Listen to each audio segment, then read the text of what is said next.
Well, welcome everybody to Power Hour. Again, I'm Tessa Chappell. I live outside Indianapolis, Indiana, so I'm the reason for the East Coast time. And Megan Jax is outside Seattle on the Pacific Coast time. And welcome to Power Hour, our summer edition, where we do one session. And we're going to go through two layouts tonight. Like I was just saying, the email went out this afternoon at 12:41 Eastern. You can search your email if you don't have it. It has a handout. We will send it tomorrow.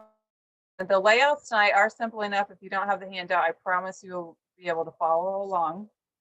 We're going to be easy on your brain a little bit. And honestly, a little bit easy on our brain because a lot of you know we've been doing the summer challenge. How many of you in the summer challenge? I see a lot of your names. So you're getting 2 ideas every week also from us. And so we feel like we're just creating all the time. So for me tonight, I was like, I want to do something a little bit simpler that I don't have to think so much about. So I will go first and then Megan will take over. So to review, we can flip down to my tabletop. And as a review for the supply list, you need 2 dark bases and a statement print. A lot of you that follow us know what we talk about when we mean statement prints. The statement prints are the ones that are just very dominant, not always sure what to do with them. You love them, the paper is pretty, but maybe it's a little bit challenged to use. So I'm using a statement print tonight, but obviously any kind of print would work. I like the dark. We're going to talk about why in a minute, but really you want one that provides a good contrast to your statement. So this could be lighter for you if you wanted a darker base. I used navy cardstock. You could easily use a tonal paper also if you wanted to. And then I'm using a chain style border punch tonight. Chains are the ones that will punch a freestanding border. And I punched those out of cardstock. You could also do paper. So you would just need enough paper or cardstock to get 4 borders from. I'm using the apple chain, which went really well with, I'm using remnants left from the Croptoberfest 2020 project recipe. For those of you new to the Power Hours, we use whatever we have that goes with pictures. And Megan's promised me even she has pictures tonight. It's a big deal to us when we actually have pictures ready to actually get our own layouts done too. So apples went with my pictures I pulled for tonight. So that's what I'm using. Navy, 1 sheet of the statement print, enough cardstock for your borders. And then you want to choose your border maker. A chain style works best for this layout. One that will punch thing. A corner rounder. You guys have your corner rounder. And then some adhesive is pretty basic. So this layout tonight, I had a lot of photos. And so what you see right here, actually, you only see 5 of them, but I'm going to talk through the layouts. And then when we get to the part of actually putting the photos on, I'm going to show you what I did with Peekaboo Pockets. I set a pretty good record for myself for a number of Peekaboo Pockets on 1 page. So you will get to see that at the end of my layout. So to get started, we're going to start with our statement print. And I chose the other full sheet I had left in my kit, which is this plaid paper. I'm using navy cardstock again for my base. And then again, I chose, I have some crimson to punch my apples out of. So we're going to start with our statement print. Set the rest to your side. As a reminder, you remember my layout, my strips are going horizontally. So if you have a print that is directional, you will want to cut it so that you're looking down on it and your patterns are going the same way you want it on your paper on our first cut. So my apples do matter. I don't want sideways apples. So my statement print, if I were doing apples again, I would start my cut like this facing straight up. You can see with this one, I'm using the plaid, so it doesn't really matter which way. However, you can look at the back of it because we are going to have one little strip to do something left with. The back of my print for this actually doesn't matter either which way I cut. So something to think about before you're cutting there. And we're going to only make a few cuts. You're going to need your 12-inch trimmer. And we're going to start by cutting 1 inch off the right. So again, your horizontal pattern would be going this way if you have one, and we're going to cut off 1 inch.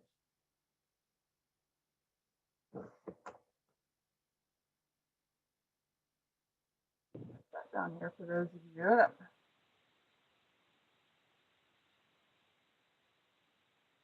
we're going to cut off 1 inch, and then we're going to flip our paper and we're going to do 3-inch cuts.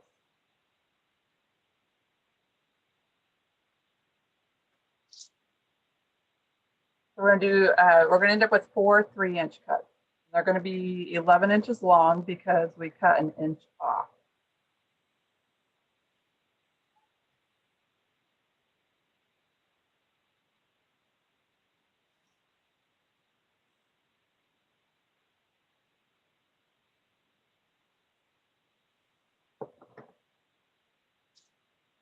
And at this point, we're going to be done with our trimmer for now. You can set it to the side.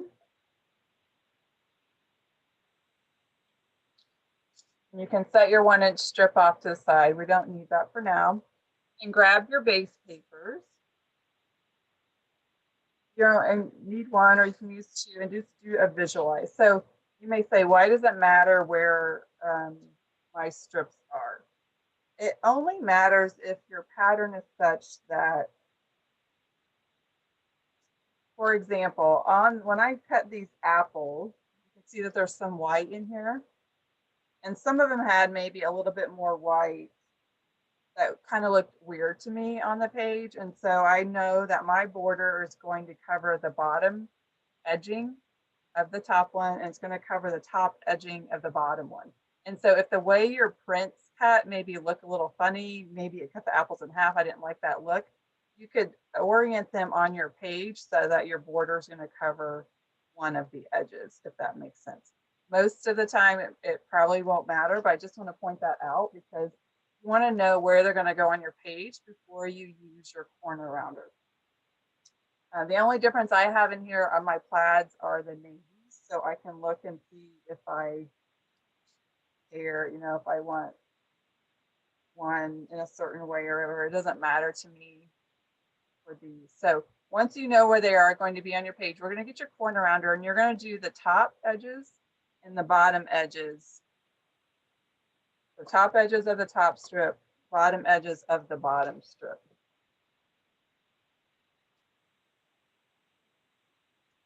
Corner rounder was one of those tools that everyone loved when it came out. We all used it for years. We trimmed the corner of every little thing. Some of us got a little burned out of the corner rounder and don't use it at all or ever. Sometimes I like to go back and pull it into design a little bit to give a little bit of roundness, but not so. I have my edges, so I just need to get my borders punched.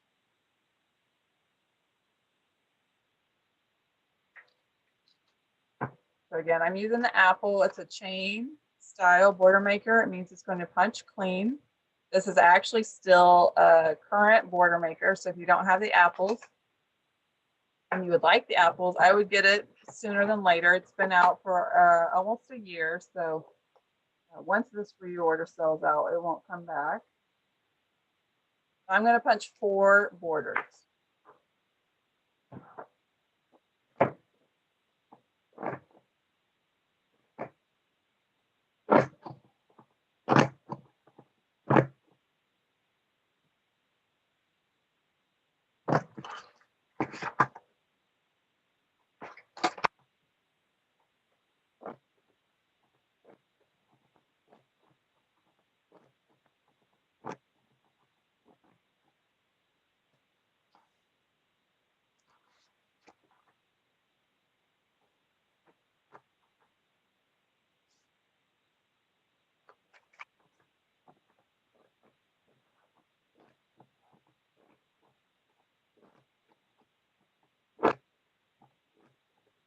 It's kind of silencing when I punch because this is really loud tonight.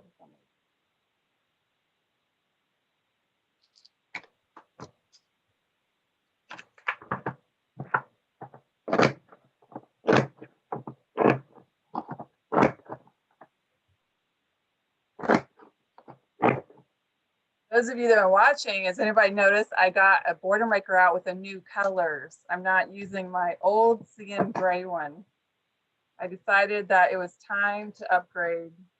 So on camera, I looked a little brighter. I did all of this for you. Okay, there's my 4 borders. Get my trash out of the way.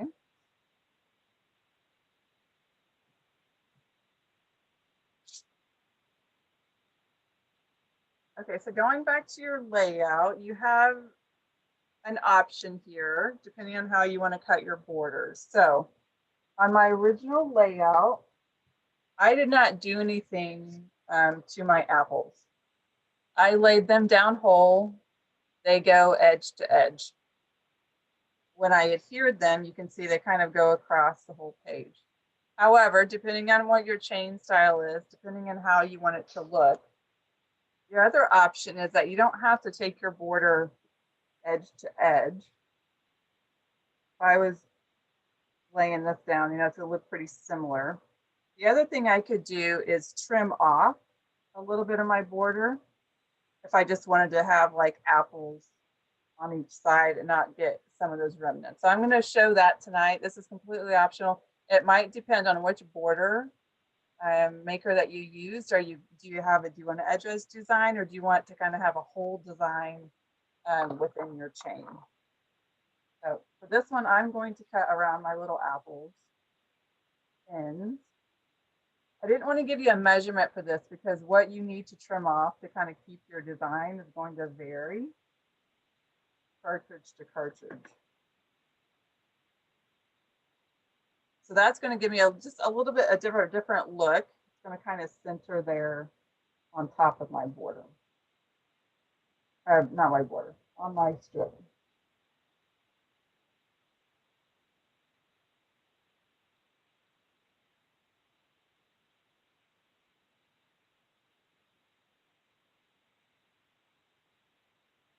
Hard to believe that we are speeding towards fall. Before we know it, we really all will be updating our camera rolls with pictures of the orchard and the pumpkin patch. The bad thing about doing the challenge, I think, is that it literally is counted down week by week. Like next week is week 8. Like how can the summer challenge already be over? I don't know, but my kids are going back to school August 4th. So it's just like this super fast summer. I still have a whole month left. I I'm know, super yeah. excited. Yeah, we don't go to school till after Labor Day. So don't be talking about the end of summer quite yet. Well, it feels like it. Okay, so then when it comes time to put them on your page, you have a decision point here also. If you're using vertical or horizontal picks. So if you're using horizontal like I did, it doesn't matter so much where you are going to adhere down. You're going to have room for 4x6.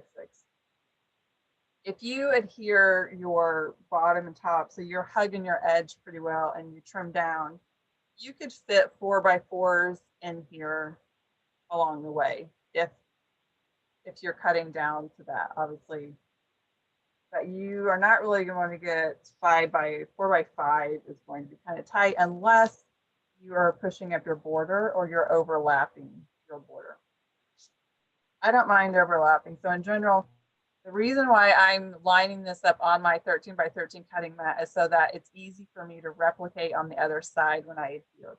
So whenever I adhere something like this, I'm using my little hash marks here along the mat, and that helps me not only center it, but maintain a consistency in where I'm adhering it. So for the sakes of consistency, I'm going to do 1/2 inch down, and I'm centering it so I'm about 1/2 inch here also. I'm just using regular tape on 4 corners.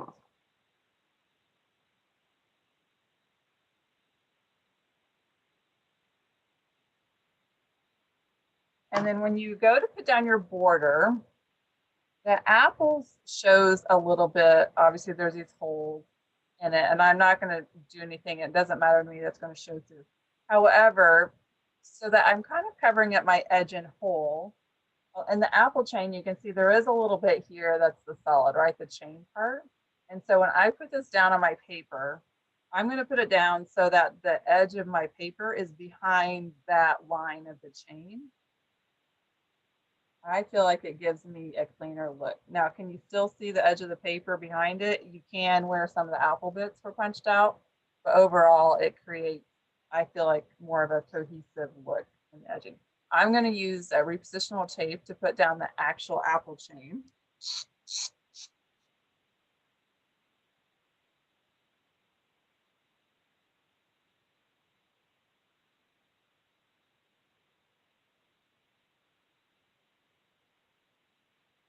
And I did not center that very well since I cut it off. But the nice thing about repositional is you can start over.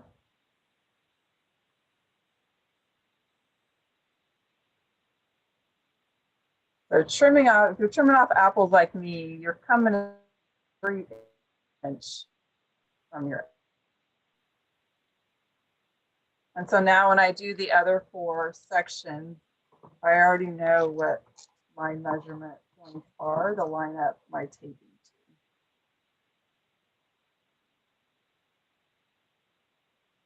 I used to pull things up and put it back down so many times until I started doing it on my mat. And then I'm able to line things up visually a lot easier.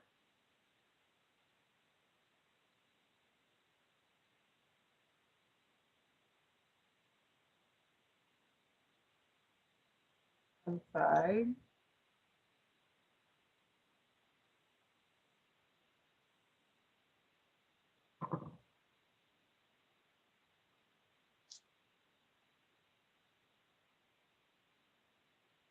You don't have the 13 by 13 mat yet. You might think, well, my mat is fine. And it would be, because I've yet to really see many mats that wear out.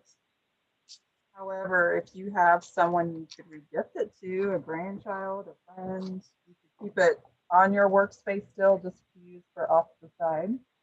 The 13 by 13, I think, as a workspace is worth having another mat. And I actually, when I work for real, I have my 12 by 12 mat sitting beside this one. So I work on top of the 13 by 13, but I have the 12 by 12 sitting beside me for the other side of the layout. I know some of you have those really wide cutting mats from other companies, but I don't want to have something that bulky to have to. So I just have multiple mats. All right, so there I'm adhered with my border. So there's my base, right? I'm ready to do what I want to do with my layout. So what are my options for that? I get carried away with photos, but let alone one of my kids. And I'm pretty sure that this day at the orchard, Emerson had my camera, and this was 2017. So this is 4 years ago. So on my sample layout, this layout is going to go in her album. And those of you that heard me talk to me, I do not put every photo in my kids' book. Like, they're not going to get multiple layouts. She's actually, this is generous. I'm giving her 2 pages for this one event. But they had taken a lot of poses. She took a lot of poses in there. Of course, then it's hard to weed them out, right? And usually I put photos all over my layout. You don't see a lot of design. But I thought for today, I'm going to do something special for Power Hour. So how can I keep design in my layout and have all my photos? I'm going to show you what I did with Peekaboo Pockets, because the problem is, so tonight the layout I'm going to use for Cooper, and I literally have 30 photos that I need to pare down for him for 2 pages. So how can I do that? So my kids' books now will all go into top loading pages. So I actually have it all primed. So let me stick it in here. So this is actually my son's book. He's the one that has the top loading pages. So when her page goes in the book,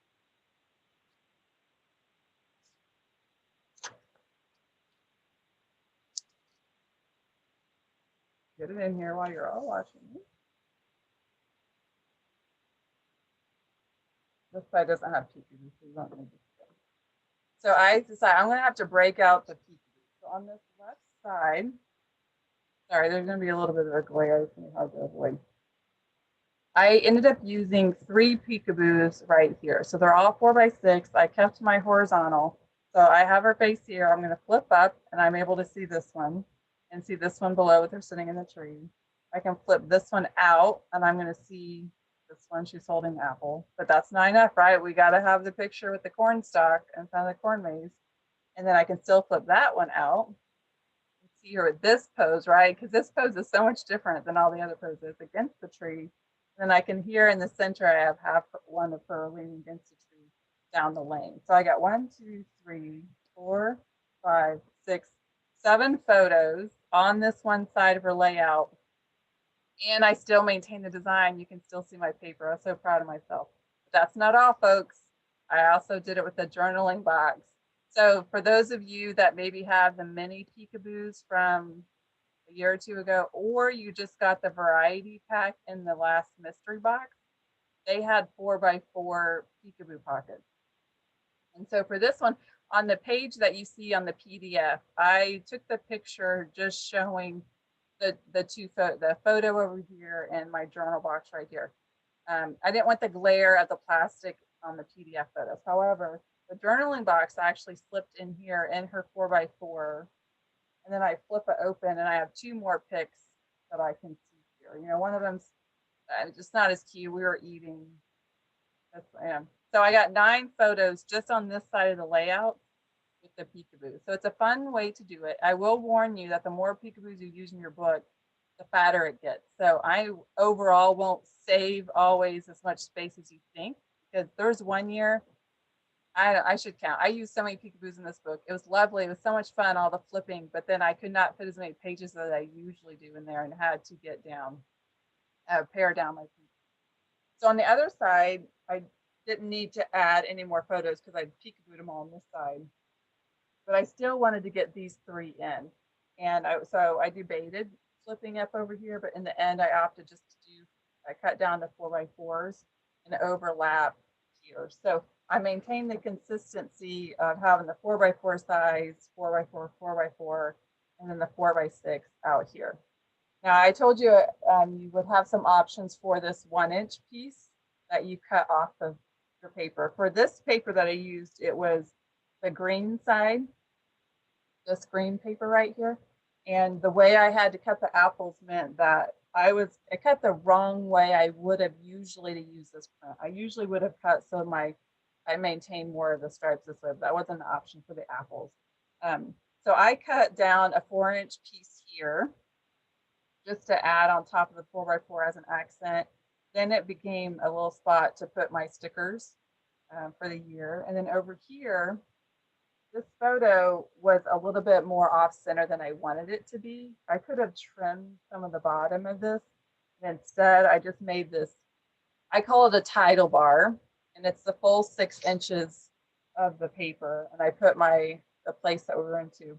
And then I adhered it over the top of my photo, which now this has been a couple days. It's not going to come up easily because I actually used real tape. You can see that it's overlapping my photo. Our paper is acid free, so I'm not worried about that. I did not actually have to trim the photo, but I could have trimmed it tight.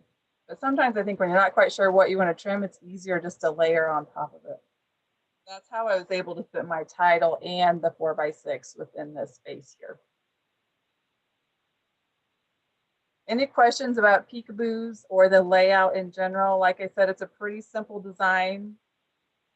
You can elaborate a little bit if you want to trim your borders to fit, add more pictures with your peekaboo. The peekaboo are a current product. The 4x6 are. The 4x4, you would have to find the variety pack or the mini peekaboos.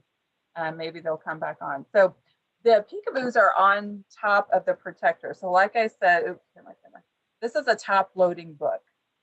So these are the pages you can get from Creative Memories. If you wallpaper everything anyways, you don't have to have the bulk of the page. So let me show you. This is how they come. They come with this sheet of white cardstock in here. The cardstock is photo safe. You can use it as is. Or you can pull it out. So it's pulled out of this one. This is empty. So all my peekaboo stuff is on her top loading. And so I slide my page down in there. They're in the right spot. So when I'm flipping through this book, it's always going to be sitting on a lap, right? It's always going to be down. So when I flip the page, your pockets kind of flap a little bit. Yeah, but in general, I think it turns fine. And that's part of why I went with the open different ways, so that they didn't just all flap open the same way, because I flapped them differently. I kind of hold their spot. And the 4x6 packs of Peekaboo from Creative Memories right now, you get 5 vertical, 5 horizontal. So this is a horizontal flap that's letting my long waist flap. I always end up having extra vertical ones that you can easily go out side to side. And I find the Peekaboos are really easy to move around when you're putting them on. So even still, I can if you're worried about adhering it wrong on your page. If you put Peekaboos on paper, they're not going to come up very easily. But when you're putting them onto plastic, I have reshuffled them more than once. See, I got to redo that one because I put it back on there a little bit too high. And when I did this side, the horizontal one, this one had to go on first so that this flap would get covered by these that are flipping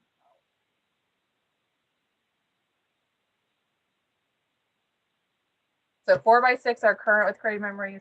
4x4 are not always. They were in the variety pack we just had. The mini Peekaboo a couple years ago, if you can find those. And I don't usually do this, but I'm pretty sure close to my heart, or is it one of the other companies has 4x4s all the time, I think, also. So until Creative Memories does it all the time, you might have to look differently if you want 4x4s. Creative Memories has 4x6, 5x7, and 6x12. Hey, any other questions or anything? I'll turn you over to Megan for her simple layout. The cardstock, it was crimson was the cardstock color. So there's a question there about trimming them down. So what are your thoughts about trying to trim down the Peekaboos? You're going to lose your binded edge. There's a tool on the market, which I do not have, that some people say it's easy. I think someone already put it in the comments, where you can trim it and then re-adhere, like heat seal it again to make your own. If you trim them down, you're going to have an open edge, but you could always use some tape, cut it too big. You could, I don't know which other adhesive would be clear. So you're going to see it if you kind of close off your own pocket, if that makes sense, or just use it 4x6. And everyone can email productsuggestion@creativememories.com and tell them we need 4x4s all the time, because I find that I use that a lot because I do 4x4s a lot. And I always have too many photos for my page. So this is how I will get 30, not 30, so 9, 10, 12 pictures on 2 pages.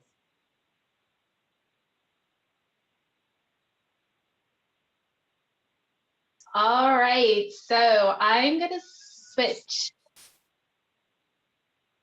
over here just a second. Hi, everybody. I just want to show my face here really quick before I flip down to my desk. Like I said, I am experiencing a little bit of some power issues here. So if my desk goes slightly dark, that will be why. Hopefully it'll just be a quick flicker off and on, and hopefully that'll work for the best. So let me switch over to my desktop. And I have my directions here printed, and let me show you my samples first. This is a super, super easy layout. Like Tessa said, we're doing the Summer Scrap Challenge. And for those of you in the Summer Scrap Challenge, you might see a little bit of a familiar concept going here. I am one of those persons, I crop my photos when I print.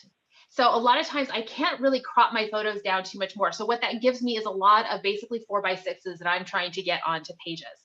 So this overall layout where you have, just 4x6s on here, you have some spaces to work with. I really like doing the striped look. This is a great option to do. I'm going to show you how to do it with some mats. But in my directions that I showed you, I also showed how when we put this together, here's another option. I used some old Slice of Summer papers. You are left, after you put your decorative parts on, you're left with this 6x8 space, which is actually a really nice space if you want to get one of those, use your frame punch and go ahead and make a frame. Here you can see I did with the geometric frame punch. In the directions, I do give you details on how to quickly do kind of that stained glass effect behind the geometric frame punch. And so it just gives you some options. You could just do those 4x6s into spots here. If you want to do something a little bit additional here on in your different spots, you could go do whatever you really want in those 6x8 sections. Those frame punches work super great. You just, I'll show you how to use the geometric frame punch. I think it just sold out today, so hopefully we'll have another frame punch come out soon. And Tessa, is Arches still available, the Arch frame punch? And then Baroque, right? I think they're both gone. So we have no frame punches right now. I'll double check. I don't think so. Okay, well, hopefully they will be giving us a new one soon. So we're going to go ahead and get started. And what I'm going to be doing is I am using, because this really is what inspired this, was using up some mats. So I have some sorbet mats that, I'm going to be honest, probably would never make their way onto a layout unless I chop them up into small bits so that we could tone down the pattern a little bit. So I had 3 mats that I liked the overall colors. I have some photos of my little guy playing in the water. It's got some greens, blues. There's a little bit of orange that popped in there just from a flower that was in the scene, I guess. And so I thought that worked great with these photos. I did want to pick up another color in here because I do recommend that you have 4 mats or 4 different patterns to choose from. So I grabbed this stripe paper out of the Rainbow Rush. So that is, it worked out well. It had a nice pattern to it. It fit in with my other 3 papers. So you can mix and match, just uses up scraps. But definitely I liked it because it was a way to use mats.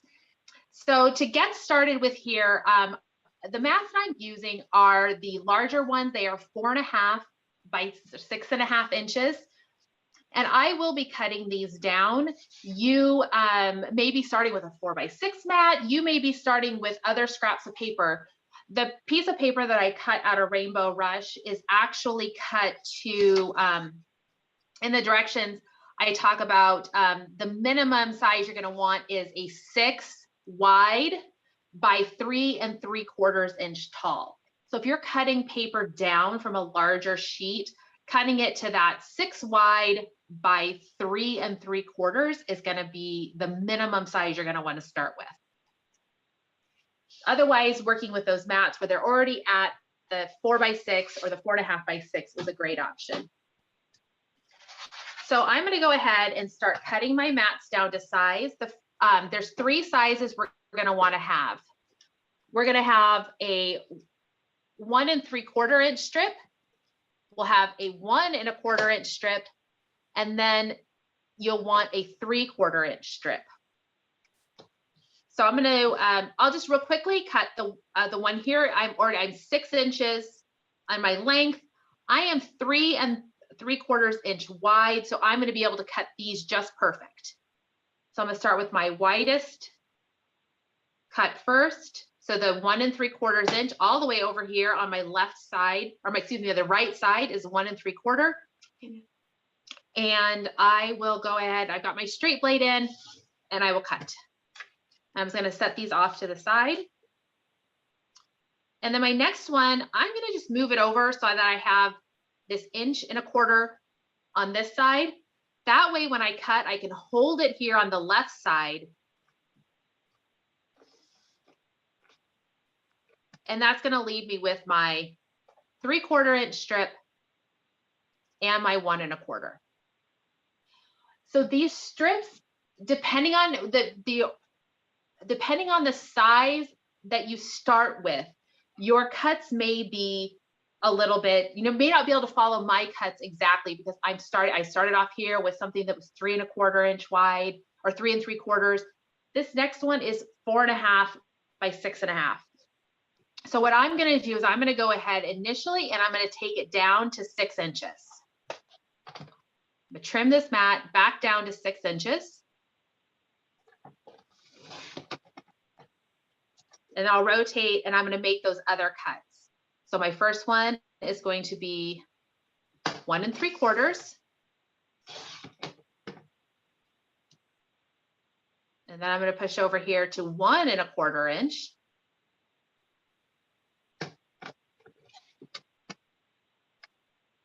And then I'm going to do 3/4 of an inch. I'm getting a little bit tight. I don't have a whole lot to hold on to anymore.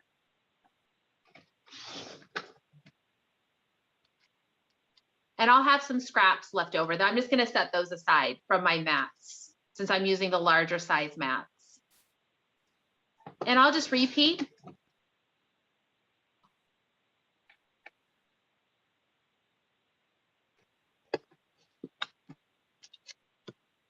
That was my 1 3/4. Over here with 1 1/4. And then my 3/4 of an inch.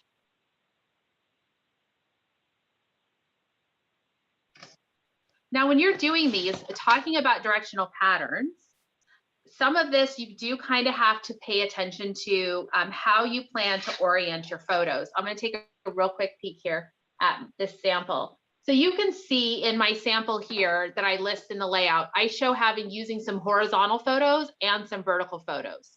And you can see sometimes my pattern goes sideways along with my horizontal photos, and sometimes my patterns go vertical. So this is something to keep in mind when you're choosing the papers you're going to be using. With sorbet, I don't have any directional prints. It's not a big deal.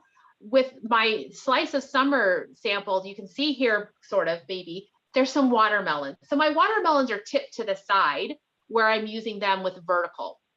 Watermelons tipped to the side is perfectly okay. If I had trees or I had and something else, I may not want them tipped to the side. So that's something to keep in mind when you're choosing your patterns of paper, is that if you plan to rotate some of your design area to the side, you might need to make sure that you can have a pattern that will go to the side okay. But like I said, with my sorbet, it doesn't really matter. There was no directional at all. My stripe, I cut it specifically to make sure that I wanted my banding to go that way so that my stripes would show really well.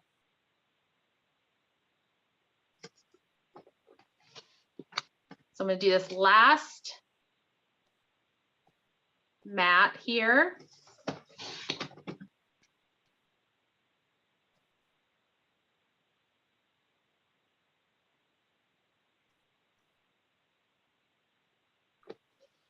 That's a sorbet mat? Yes. I think the colors just look weird on the screen. Okay, yeah. And I forgot to trim down this particular mat before I cut my pieces. So I got to give everything a quick snip down to 6 inches. Yeah, some of the colors, some of the colors in there and everything were okay. I think some of it was I don't know. It was a little wild. It's called a statement collection. We didn't just get a few papers. We got a whole set of papers that did not go that great with each other. It was best used in small doses. So right now what I have here are 4 different sets of paper, the 4 different mats and papers that I've cut down. So I've got 3 pieces in each one, and now it's all about mixing and matching on my layout to get this to go.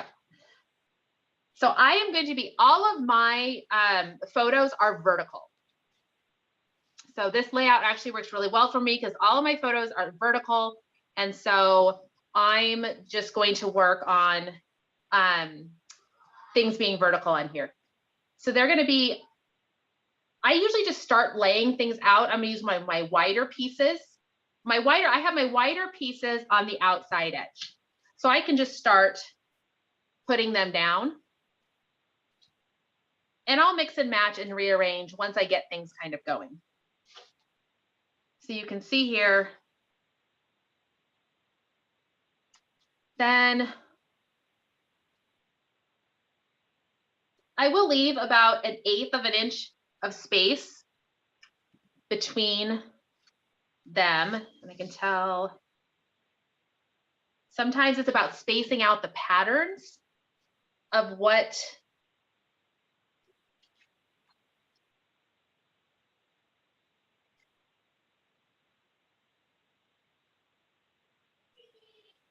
so we just keep working around.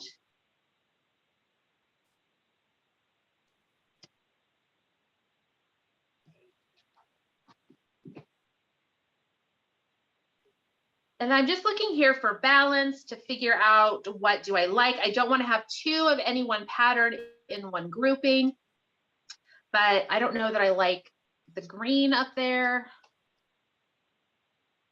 So kind of have to play. A lot of times I will use repositionable on here just because once I get my photos on, maybe I need to make some adjustments.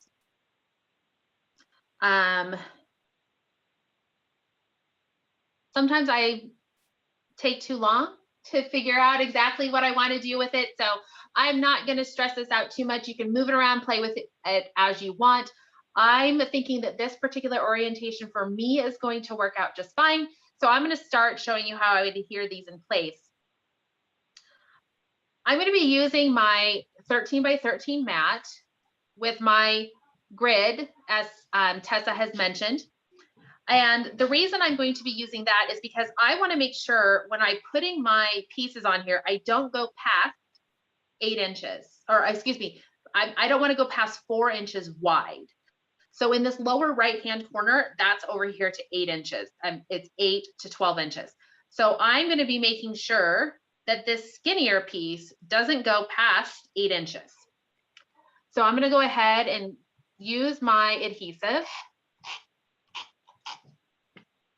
And I default a lot to just using repositionable.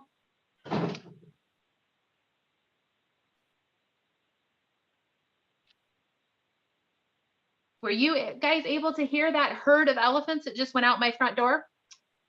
Yeah. That my 6-year-old found a new best friend in our neighborhood, which is awesome.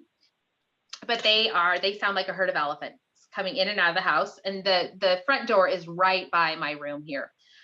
So you're going to hear some door slams as I think they went frog hunting outside. So you can see here, I've got my large piece lined up on the very edge here of my lower right-hand side. And I am going to be using what I call as a T-square, which I'm going to tell you guys, we'll have to put a link up where to get one of these. They are awesome. They fit nicely with the 13 by 13 mat. And so I can line this up right at 8 inches. I make sure my overall background piece is nice and straight. It's lined up on my mat.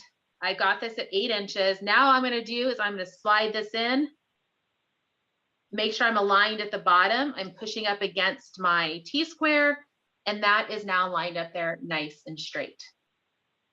Since I'm not going from end to end, I don't have that point up here. Having that T-square in there is going to make sure that everything gets lined up nice. So now that I have my right side edge defined, I have my left side edge defined, I'm going to now put that middle piece in. And I'm just going to center it between there, and I'll just eyeball it. It should be about 1/8 of an inch between the two pieces. So it almost like a little bit of grout in between those sections there, a little bit of detail. And then I'm just going to keep working all the way around.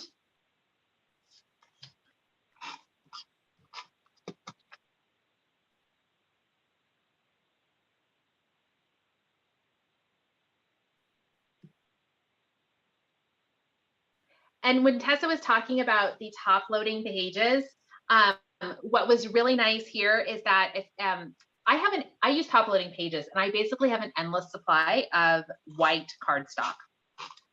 So if you thought about giving those white or those top loading pages a try, they're on the website for, in the US, they are $22.50. But if I factor in that I am basically getting 12, I think it's 12 sheets of white cardstock, that takes off, like $10. It's like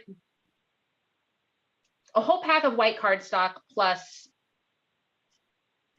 top loading pages. It's a great value.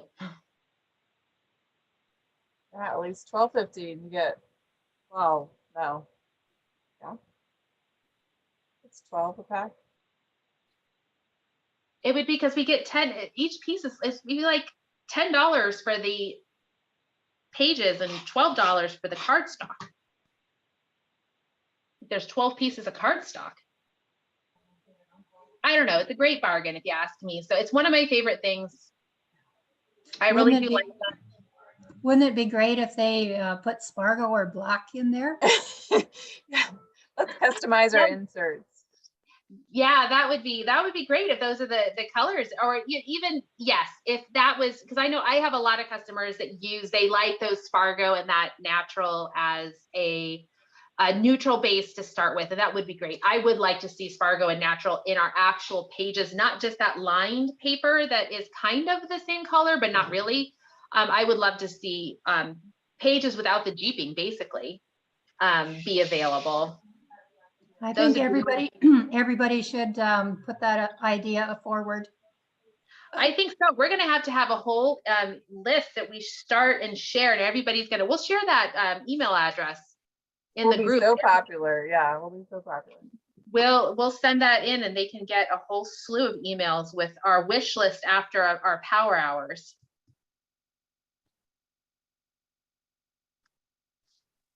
Those are the things you buy during like the promo this week. This is when you buy top loading pages, when you get the free bundle.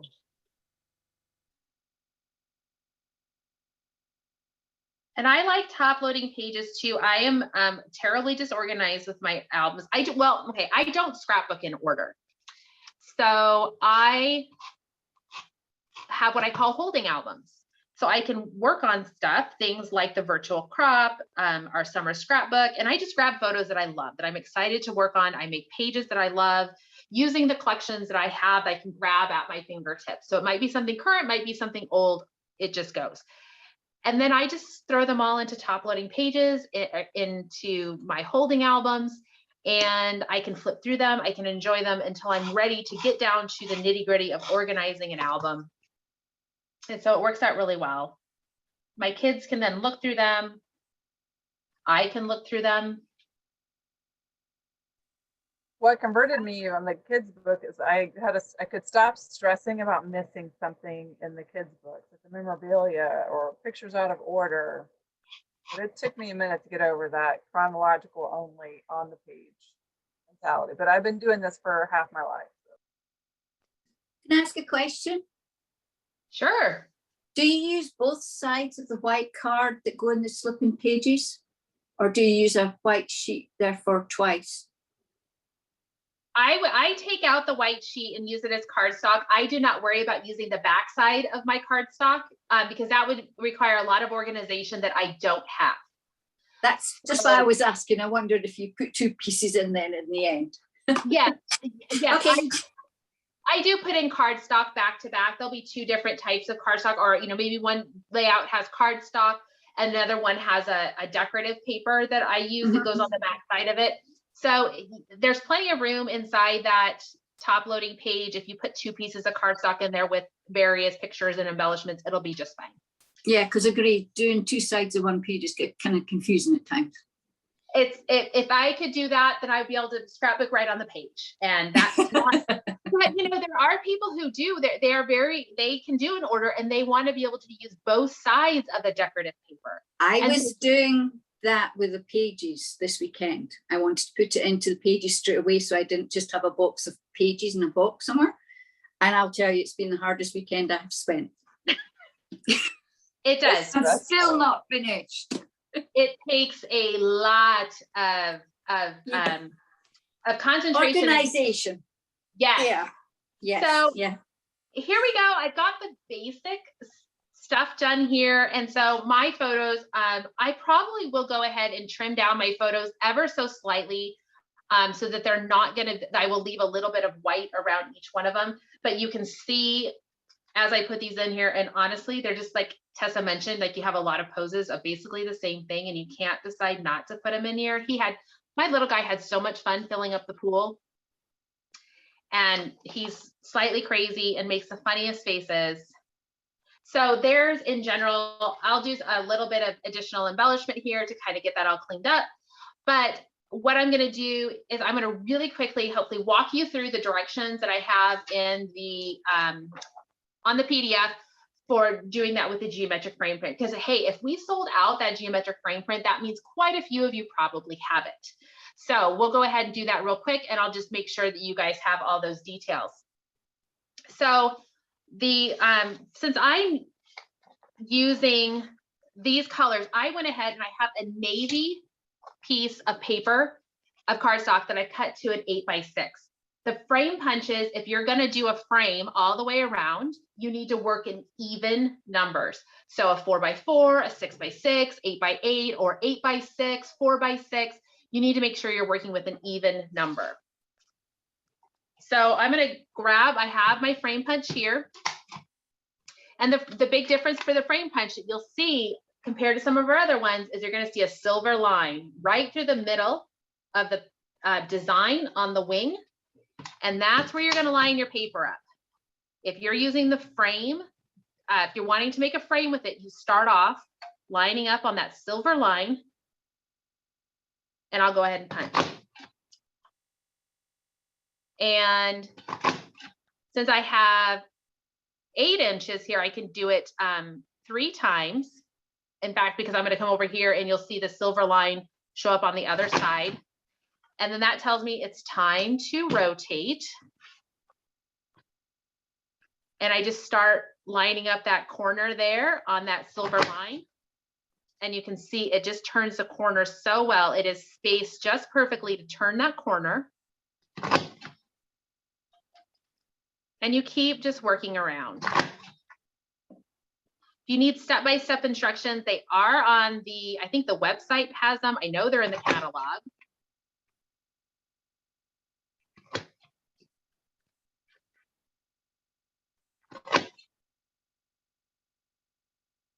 Just one more punch here. So now I have, you can see that would look really nice in there. And so the thing though is even with what I did, the watermelon, the slice of summer one, I just realized that, you know, there just needs to be a little more detail in here. And with some of the stuff I've seen done with the geometric print is that, or the geometric frame, is you could punch out different colors and you'd have all these pieces and you can start piecing back in all your little punched out pieces if you were to punch this in all sorts of various colors. And you can get real fancy with your stained glass type decor here. I wanted something just a little bit quicker. So Sally, this is the geometric frame punch.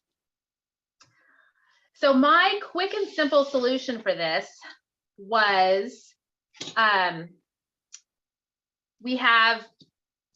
gonna go ahead and cut some circles and we're gonna cut some squares.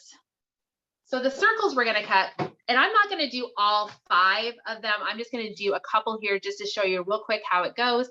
You would use circle number 2, which is the middle size of the circles. The smallest is 1, the middle is 2, the large one is 3. And you will use the blue blade, not the red one. I had the red one out, but it's the blue blade. And you're gonna go ahead and cut. You'll need a total of 5 of the circles. I'm just gonna quickly cut 2.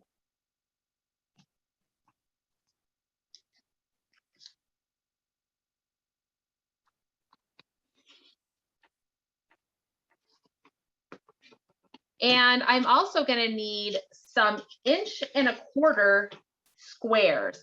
So 1.25 inch squares, and I'm gonna be using more of that striped paper that I'm going to do at 1 1/4 inch squares.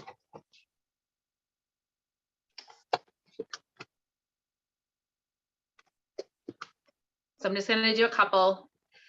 Now, each one of these things, your squares and your circles, you're going to want to cut in half. So the squares you'll cut on the diagonal to make triangles.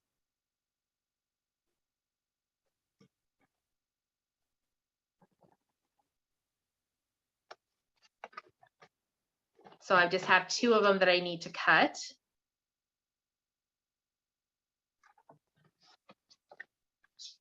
And the circles, now here's the quick tip with these circles. I'm going to use this bottom, I call it like the gutter. It's this little section where the blade guide fits into. So it's, you know, there's a stop here and a stop here. I'm going to set my circle right in there. So I've got it down there. It's touching on both sides. And this is going to let me do a quick, I'm going to cut it in half. But here's the thing, it's not going to cut all the way through. It just doesn't. The blade doesn't go down far enough. I'm still attached. You can see it didn't cut all the way through. But what's nice, I can use my scissors and finish cutting it. I'm not super worried about it not being exact because it's going to be hidden behind the frame in this particular instance. So this was the quick and easy way to at least start your center cut for your small circles. So I'm able to cut those super easy. Now the next step here is we're going to take our little triangles and we're going to adhere them to our half moons, our half circles. And you want to kind of center it as best you can. Doesn't have to be exact, but fairly close to center.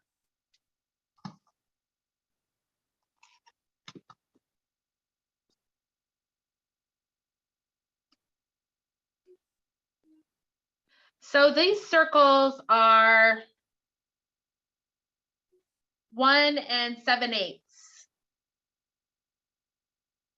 So just under 2 inches. They're not quite 2 inches in diameter.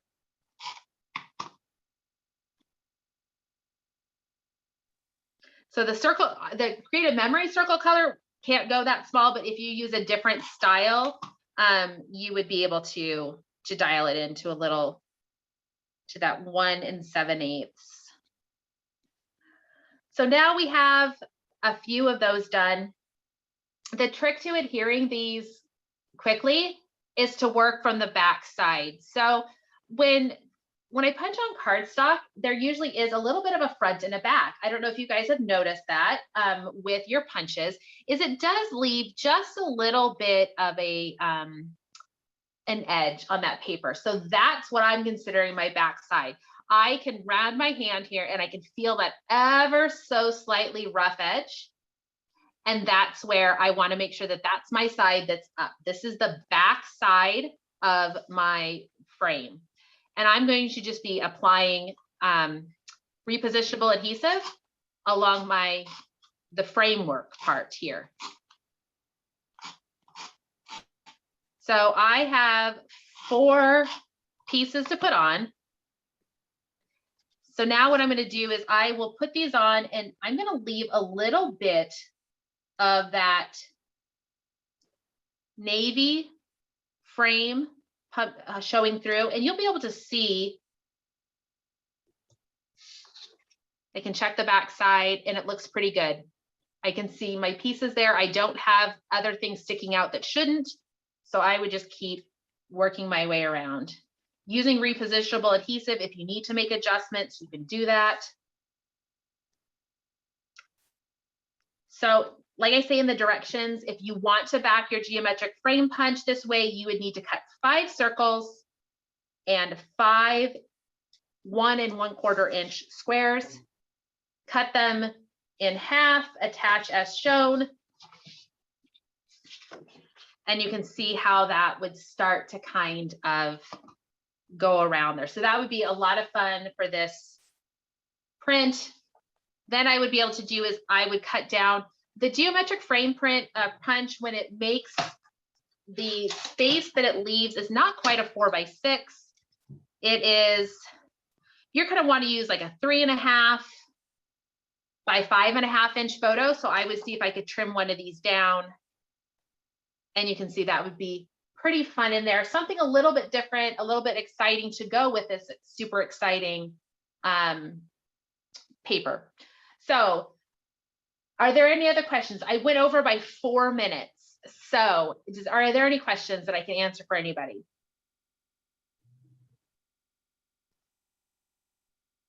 I'm just laughing because she's had the simplest layout, which is not Megan. We got to make it Megan style and throw it in with the geometric frame.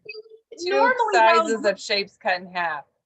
No, normally you tell me I can't do things like this for Power Hour because it's such a specific tool. So I threw it on there as fluff. Yeah. Yeah. So, all right. So I'm going to toss this back over to Tessa so she can wrap things up for us. Yeah. Thank you. I just love to give her, I love to give her crap on these. So, there are several frame punches.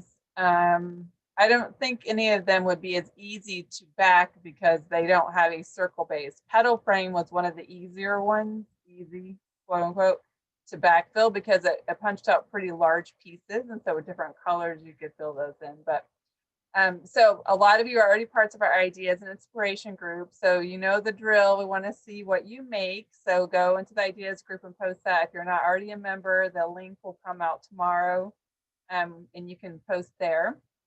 And for someone that has a whole lot of time on their hands, I would love to see Megan's frame punch idea turned into a full page and back all of them all the way around.